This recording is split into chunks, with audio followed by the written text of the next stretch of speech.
这可真应了那句老话，不是猛龙不过江。能够和川普这样的人抢世界头条的人呢，终究还是出现了。他也确实是一位敢想敢干的狠角色。大家好，我是大卫，美西时间2025年5月26号。今天呢，咱们聊7件有意思的事儿，欢迎来到大卫观点频道。第一件事啊，就是老川终于迎来一个跟他抢头条的人了。你像这种人呢，没头条他都得制造一个头条，倒不是说世间人们愿意看他说什么做什么，而是他目前所处的岗位影响着全球每一个人的切身利益。比方说，他给贸易伙伴真的加关税，无论是欧洲的还是中国的，只要是你销美产品你就没法干了。所以说他的岗位给了他这样的影响力。但今天头条已经不是老川了，因为今天是美国的阵亡将士纪念日。今天国际头条的第一大狠人是德国新任总理，这不才干了不到1个月吗？默茨。他呢在参加一个 WDR 电台论坛的时候宣布了一件大事，就是英法德美援助乌克兰的武器将可以不受限制的打击俄罗斯纵深目标。你像原来吧，无论是暴风营导弹还是其他导弹你不能打超过150公里，现在没有这个限制了。那有人就问，那个金牛座是不是能够援助在这儿他没有明说，但是前几天已经宣布了一条政策了，就是德国接下来对乌克兰的援助不再对外公布细节只说我援助多少钱，至于援助是什么东西不说。原因也是希望能够做到保密，出奇制胜。因为前段时间呢，就是在他上台之前，上一任总理是舒尔茨就是舒尔茨，他其实也想援助，毕竟是世道人心在那摆在那儿，但是他有个巨大的压力，一个是德国选项党的人不愿意他支持这个乌克兰，第二呢，美国老川也是从中作梗，他的理由是说，你这个金牛座导弹里边有我美国生产的部件，我想呢，这个部件大概率是那个 GPS 定位的模块，这个是美国的。因为这个金牛座导弹它有3个定位系统和导航系统。首先呢是 GPS， 第二呢是图像匹配，就是你把目的地，比如一栋大楼、指挥中心或者是那个客工，你把它输进去，它就沿着这个地面或者擦着树梢就过来了，它是靠地形匹配的。第3个是红外，也就是讲你没有 GPS 实际上它是照打不误的。但新总理默茨就没惯老川的毛病，我想私下应该做个沟通了。你要是不让我打的话，我大不了把你的 GPS 模块给你卸了，卸了以后我照常支持，是个狠人吧？那第二呢，也是一个重要的事情在本周三，今天星期一了，就是后天嘛，他邀请乌克兰泽连斯基访问柏林，共同商讨另一件大事，就是在乌克兰境内开设常规和长程武器的生产基地。真正的远程武器现在是莱茵金属援助给这个乌克兰的，现在直接就在乌克兰设工厂。那你说这个有什么区别吗？区别大了。如果说莱茵金属在乌克兰设了这个长程武器的机场这个工厂，它一定会有非常庞大的防卫系统，爱国者系统或者星空防御系统这本身就会成为打击目标那来的不光是工厂，而是一整套防御系统，周围的人都会因此而获益。这更多的呢是想表明德国一个态度，我们对乌克兰的支持不仅仅是口头上的，或者光出点钱，我们的工厂、我们的工程师都过去，这是一个切实的支持。第3件事也很重要，他呢对斯洛伐克发出了一个警告，如果说这个斯洛伐克你继续在欧盟内从中作梗，对于乌克兰的支持投否决票的话，他将发起欧盟的一些措施，就是把他的否决权给他废了，就跟那个匈牙利一样，你总是捣蛋，你总想跟大俄站一块儿，既然你想跟侵略者站一块儿的话那你就有可能会丧失在欧盟内的表决权。因为斯洛伐克这样的国家，它属于东欧一个比较贫困的，它加入欧盟它是得利的。欧盟很多富国，你像英法德像那个法德意啊，实际上还会对它进行援助。你不能说光这个卡油你不做贡献，还从中作梗。所以莫茨这3个动作啊，也把他推到了今天的当然的头条。第二呢，是也不叫头条了，法国这个总统啊，小马挨了一巴掌，打他的人不是别人，就是他的第一夫人。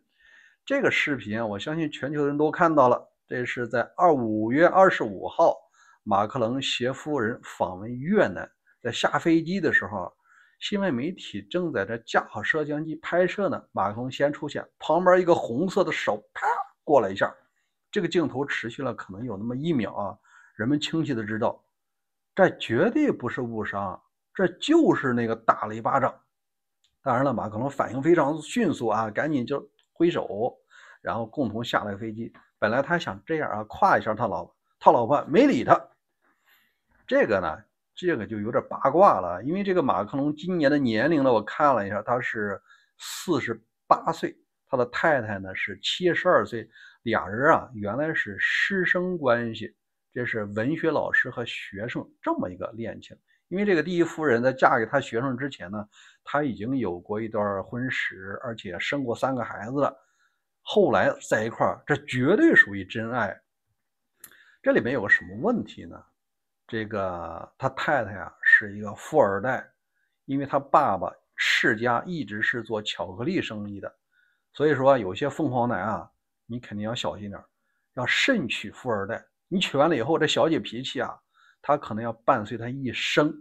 因为马克龙说实话，他谈不上啊名门之后，因为他爸爸呢是一个大学老师，母亲是一个医生，他一开始是当秘书起家的，跟法国前总统密特朗呢担任副秘书长，后来呢再担任部长，在这个平步青云的，起步也是不容易的。这就可以把他理解为咱们眼中的那个凤凰男，他娶了他老师，大了他28岁，所以我感觉呢，这已经72岁的这个老师啊，大学生啊，也没什么太大问题，这毕竟是人家夫妻的事儿。后来呢，对外澄清说我们有点小误会啊，确实打了。很多朋友讲，没错，真正的夫妻啊，他就是这样的，不可能一帆风顺啊。好，第3件事呢，我们说一下这个一个大国抓住机会的事啊。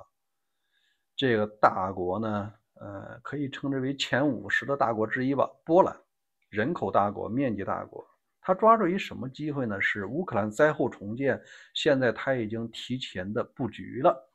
咱们看一下报道呢，是乌克兰 RBC 5月26号的报道呢，波兰总理叫图斯克，他视察了波兰南部的一个交通枢纽，他要建设一个欧洲迄今为止最大的物流中心。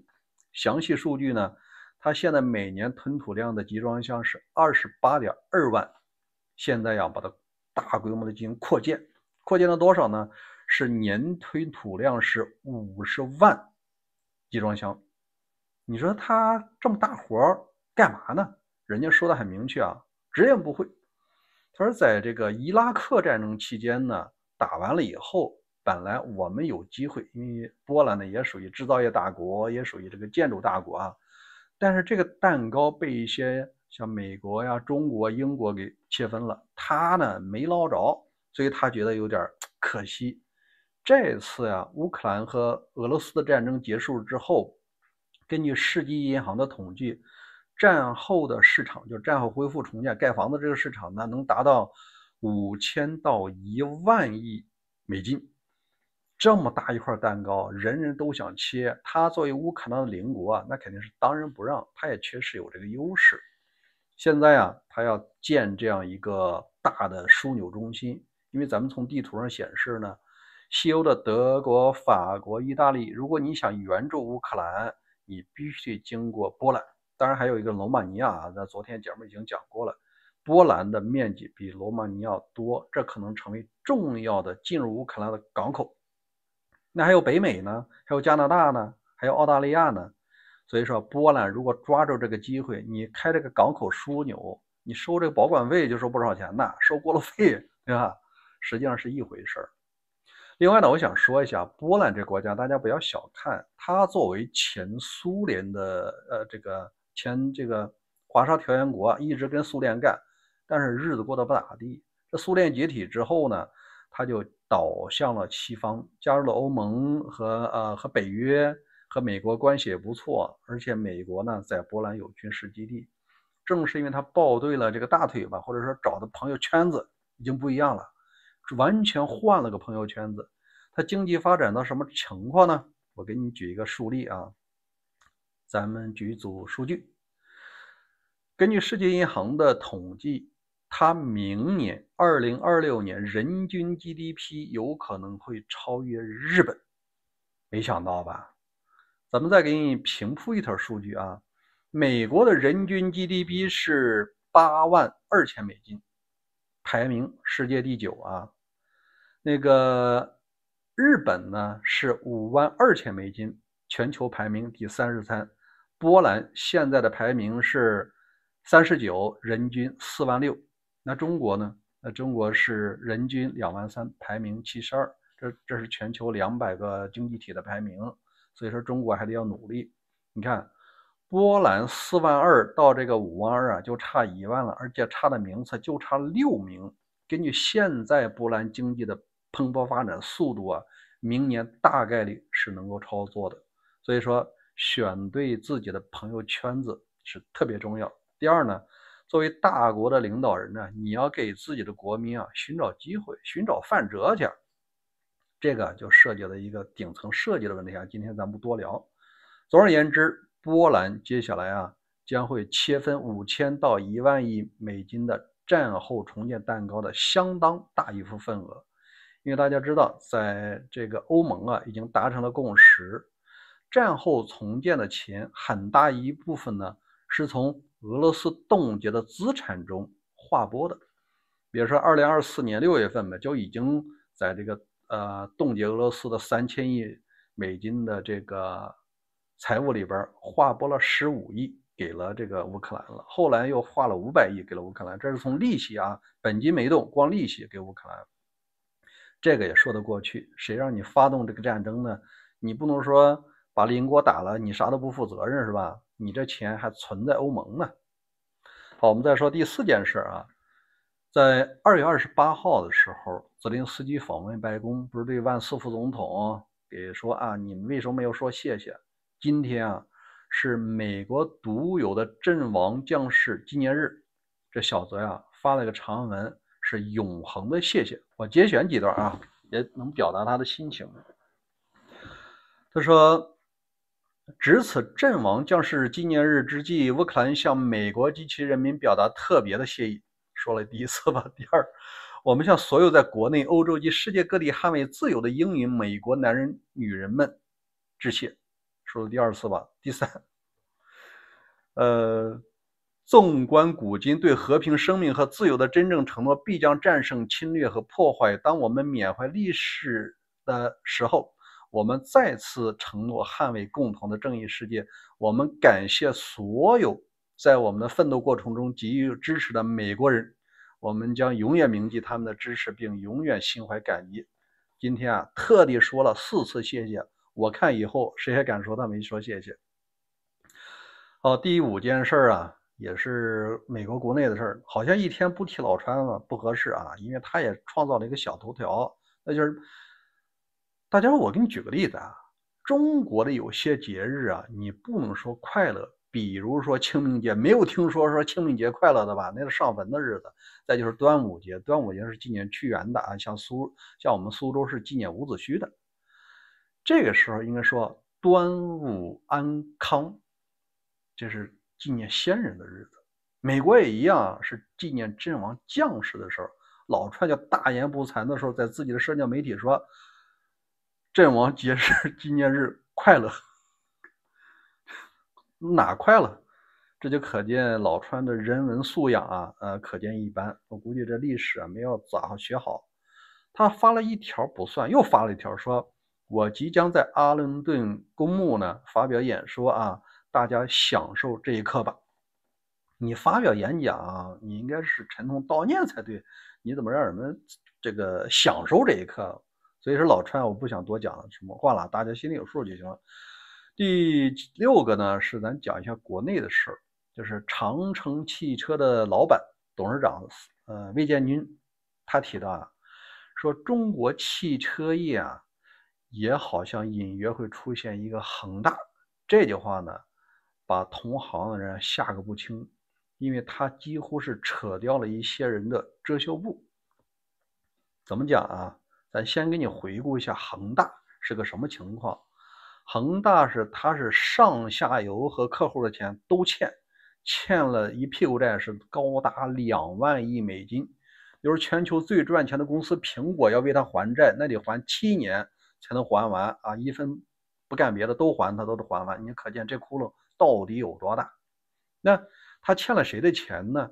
地是地方政府给的呢，有的时候就盖了个门楼啊，写的什么什么豪庭，什么什么官邸，10年了8年了没有开发，就盖了一个门楼，诓了当地的政府吧。第二呢，他也诓了这些包工队啊，你像有些这个钢筋水泥呀，什么包工队啊，是垫资的，最终啊没有结到账。第3个呢，他也欠了银行的钱，他再去买地或者是各种事儿呢，是银行信贷很多。第4个呢，他也骗了他这个客户的钱，很多买了他房子呀烂尾了，现在各地都在保交楼，但保交楼现在也不容易，因为保交楼就是有钱，他钱都一欠屁股债，这工程现在停了。所以说恒大模式它就是不停的借钱，然后呢不停各方欠，这些钱去哪儿了呢？你可以翻我以前的节目，我曾经分析过这2万亿到底去哪儿了。他现在长城卫建军讲的这个汽车界的恒大，我们不知道说的是谁，但是呢应该是资产负债率比较高的。我查了一下，超过80%的就很多，有的都超过了120%了。这种企业呢，我不能今天说啊，咱为了咱这个节目，以后它自然会爆。那我们想，这种行业汽车主机厂它怎么成为恒大呢？它首先是欠供应商的钱，就是你这些汽车零部件你给我供货，供完货呢我不给你结账，给你一个超长账期，有的高达多少月，有的高达18个月，就是你给我供货1年半后你才能结的账。有的时候更损，他不跟你结账，因为你看你供应的汽车的零部件，不管轮胎啊还是什么倒车镜啊这些，你供完了以后等着给员工发薪水呢，他给你的是什么呀？商票，而这个票呢，你只能在这个产业链里边使用，你别的地方换不成钱，那你怎么办？你为了想赶紧拿到钱，你可能就要打折，最终啊你会发现这买卖白干了，没准还不够本儿。我感觉这个就挺损的。第二个呢，除了坑供应商呢，他也可以坑他下游，因为他并不是直接卖车的，他是通过 4S 店系统。现在 4S 店系统啊，它是有一种规则的，你呢签了约以后，成为我网络之一啊，你得给我交保证金，这个保证金是高达数千万，你先把钱搁到这儿，然后呢，他每月定时去给你发车。无论你卖掉卖不掉，合同你已经签好了，比如说我1个月我要卖500台车，或者卖这个5000台车，这跟你店大小不一样啊。那你说你没卖掉，那是你的事儿，我下个月我车又给你拉过来了，你到时候汽车4S店呢是严重的积压着车卖不掉，他就是把这个账期给吃下来了。然后如果说你不打款呢，我就扣你的保证金。所以说呢，上游的零部件，下游的4S店他都吃，他把自己吃成一大胖子，那这个我感觉是不太厚道了哈。那你说长远的缺点在哪里呢？长远的缺点就是供应商如果长期结不到单子，他怎么能保证你的汽车零部件的稳定性？就是你质量怎么稳定？你汽车灯没准半年就吹了，对吧？半年漏水了，空调关了，很有可能。为什么？你不给我结账，你给我18个月让期，我哪有钱去给你保证质量？我一定偷工减料。如果大家都这么干了，所有的供应商都偷工减料，那车质量咋样？你心里不就有数了吗？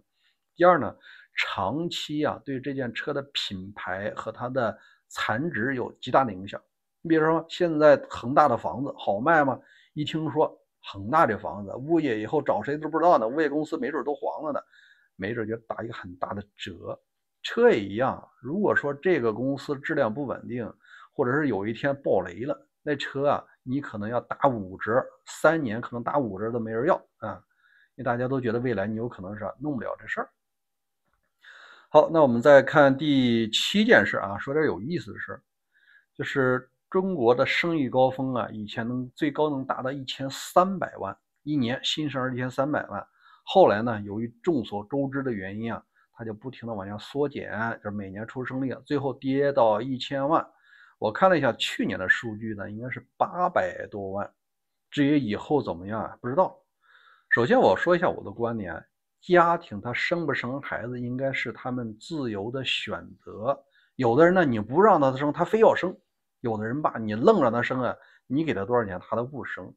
有国内的一些网友呢，根据这个调查，他总结出来一共有9项不生宝宝的原因。今天我着重说一下是不生宝宝的这些人评价的啊，至于爱生的那个，今天咱不讨论。那我统计了一下啊，第1条啊，就让很多人马上就沉默了。如果你要是第9条的话啊，你可能就是一个震惊的消息。先说第1条吧，没有什么可以继承的，就是你生宝宝，他自己可能没什么资产，他或者说他发现到老了也攒不啥钱，一生的收入可能刚够还完房贷啊，那房子能不能继承的都是个问题。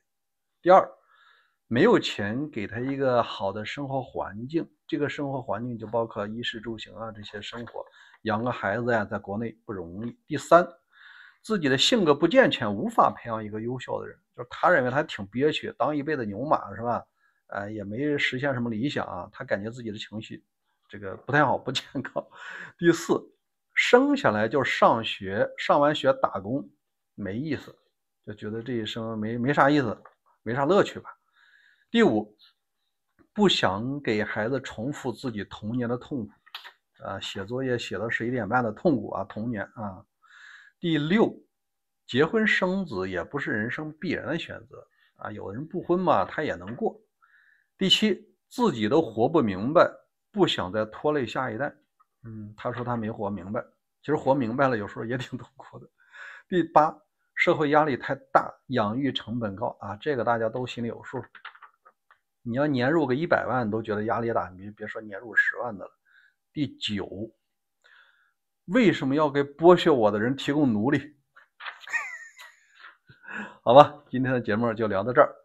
如果你想每天听大卫跟您分享这些有意思的事儿啊，您必须到管子上搜大卫观点，先把这关注点上，然后你每天就能收到小铃铛的提醒了。咱明儿见。